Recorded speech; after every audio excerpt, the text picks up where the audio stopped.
தேர்தல் நேரத்தில் ஊழல் சக்தின்னு சொன்னீங்க.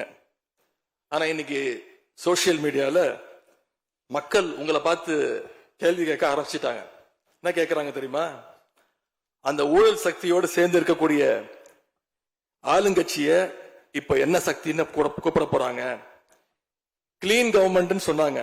இதுதான் உங்க கிளீன் கவர்மெண்ட் லட்சணமானு மக்கள் கேட்க ஆரம்பிச்சிட்டாங்க.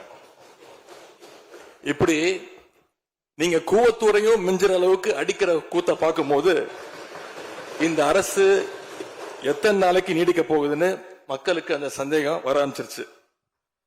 முதல் கோணலே முற்றிலும் கோணல்ன்ற மாதிரி உங்க நடவடிக்கை எல்லாமே இன்னைக்கு மீம் கண்டென்ட்டா மாறிடுச்சு. மாண்பு முதலமைச்சர் அவர்கள் தன்னுடைய தேர்தல் பிரச்சாரத்தில் பெயர் சொல்லக்கூட தயங்கிய அந்த மற்றும் சிலர் கட்சியிலிருந்து ஒரு சிலரை நேற்று சந்திச்சிருக்கிறார். அந்த மற்றும் சிலரில் இருந்து ஒரு சிலர் அமைச்சராக வருவதற்காகவும் வாய்ப்புகள் இருப்பதா செய்திகள் வருது. அந்த வருங்கால மற்றும் சிலர் மாண்புகளுக்கு எங்களுடைய அட்வான்ஸ் வாழ்த்துக்கள். இப்படி எங்க கூட்டணி கட்சியில் இருந்த கட்சிகள் மற்றும் சிலர் கட்சிகளிடமிருந்து கடன் பெற்ற சட்டமன்ற உறுப்பினர்கள் தான் இன்னைக்கு இந்த அரசு நடந்துகிட்டு இருக்கு.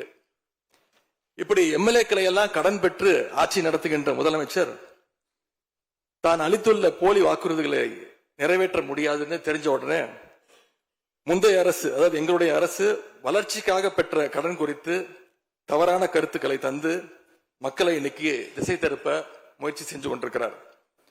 பெரும்பான்மையும் இல்லாத, அரசியல்ல அடிப்படை நேர்மையும் அல்லாத இந்த அரசு நல்லாட்சி தரும், தமிழ்நாட்டு மக்களுடைய உரிமைகளுக்காக போராடும்னு மக்களுக்கு துளியும் நம்பிக்கை இல்லை. முக்கியமான ஒரு விஷயத்தை இங்க நான் பதிய வைக்க விரும்புகிறேன். உங்களுக்கு ஓட்டு போட்ட மக்களே நடக்கிறதையெல்லாம் பார்த்துட்டு ஒரு பெரிய தப்ப பண்ணிட்டோமோன்னு இன்னைக்கு வருத்தப்பட ஆரம்பிச்சிட்டாங்க. மக்களுடைய அந்த உணர்வை வெளிப்படுத்தும் விதமா இந்த ஓட்டெடுப்புல கலந்துக்காம திராவிட முன்னேற்ற கழக உடன்பிறப்புகள் நாங்க உறுப்பினர்கள் நாங்க வெளிநடப்பு செய்ய போறோம். நாங்க வெளிநடப்பு செஞ்சாலும் அதனால பேரவையுடைய எண்ணிக்கை அளவு குறைஞ்சு நீங்க நிச்சயம் இந்த வாக்கெடுப்புல வெற்றி பெறதான் போறீங்க. அப்படி வெற்றி பெற்ற பிறகாவது மக்களுடைய நம்பிக்கையை காப்பாற்றுற மாதிரி உங்களுடைய பணிகள் இருக்கணும், உழைங்க. எங்க தலைவர் திரு முத்துவேல் கருணாநிதி ஸ்டாலின் அவர்கள் கடந்த 5 வருஷமா ஒவ்வொரு குடும்பத்துக்கும் பார்த்து பார்த்து திட்டங்களை நிறைவேற்றி கொடுத்தார். அந்த திட்டங்களை எல்லாம் நீங்க தொடரணும். தயவு செஞ்சு அதுல அரசியல் செய்ய வேணாம். ஏன்னா இந்த மாசம் 15ஆம் தேதி கலைஞர் மகளிர் உரிமை தொகை 1,31,00,000 தாய்மார்கள் காத்துக்கிட்டு இருக்கிறாங்க. அந்த 1000 ரூபாய் வருமா அப்படின்னு காத்துக்கிட்டு இருக்கிறாங்க. அதே மாதிரி புதுமை பெண் திட்டம், தமிழ் புதுவன் திட்டங்கள்ல காலேஜ் போற ஸ்டூடெண்ட்ஸ் அவங்களுக்கு வர மாசம் வர கல்வி ஊக்கத்தொகை 7ஆம் தேதி கொடுத்துருக்கணும். இது வரைக்கும் வரல, அவங்களும் காத்துக்கிட்டு இருக்கிறாங்க. இப்ப ஸ்கூல் இல்லைனாலும் ஜூன் 2ஆம் தேதி ஸ்கூல்ல ரீஓபன் பண்ண போறாங்க. அப்ப காலை உணவு திட்டத்துக்காக பள்ளி மாணவர்கள்லாம் காத்துக்கிட்டு இருக்கிறாங்க. இப்படி பல்வேறு திட்டங்கள் இருக்கு. நான் முதல்வன் திட்டம், தாய் மாணவர், அன்பு கரங்கள்னு பல்வேறு திட்டங்களுடைய பயனாளிகள்லாம் ஆவலோடு காத்துக்கிட்டு இருக்காங்க. இந்த அரசு என்ன செய்ய போகுதுன்னு காத்துக்கிட்டு இருக்கிறாங்க. அதனால நான் உங்ககிட்ட கேட்டுக்கொள்றது, மாண்புமிகு முதலமைச்சர் அவர்கள் பதவி ஏற்றதும் தன்னுடைய முதல் உரையில அவகாசம் வேணும்னு கேட்டீங்க.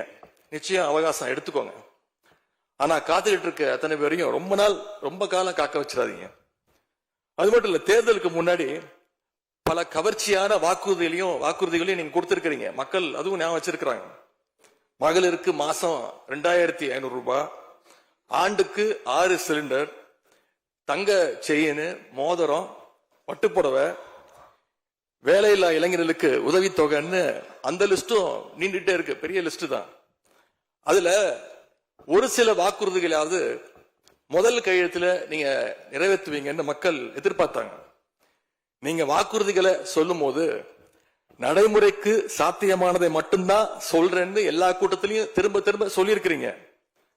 எனவே அதை விரைந்து செஞ்சு காட்டுங்க. இந்த நேரத்தில் எங்க திராவிட மாடல் ஆட்சியை பத்தி நான் ஒன்னே ஒன்று மட்டும் குறிப்பிட விரும்புறேன்.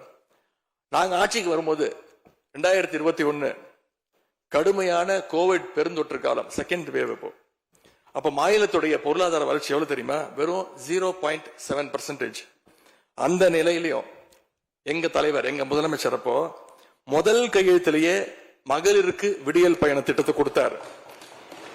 முதல் நாளே எல்லா குடும்பங்களுக்கும் 4000 ரூபாய் லாக்டவுன் உதவித்தொகையை எங்க முதலமைச்சர் கொடுத்தார்.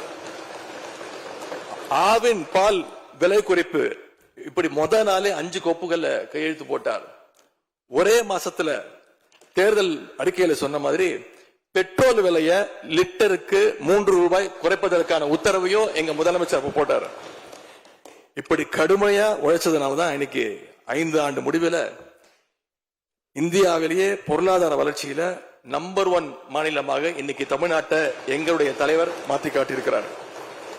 நாங்க நம்பர் 1 மாநிலமா மாத்திட்டு தான் ஆட்சியை விட்டு போயிருக்கோம். உங்க ஆட்சியை பொறுத்த வரைக்கும் வெறும் இன்ஸ்டாகிராம்ல ரீல்ஸ் ஆட்சியா இல்லாம ரியல் ஆட்சியா நடத்துங்க.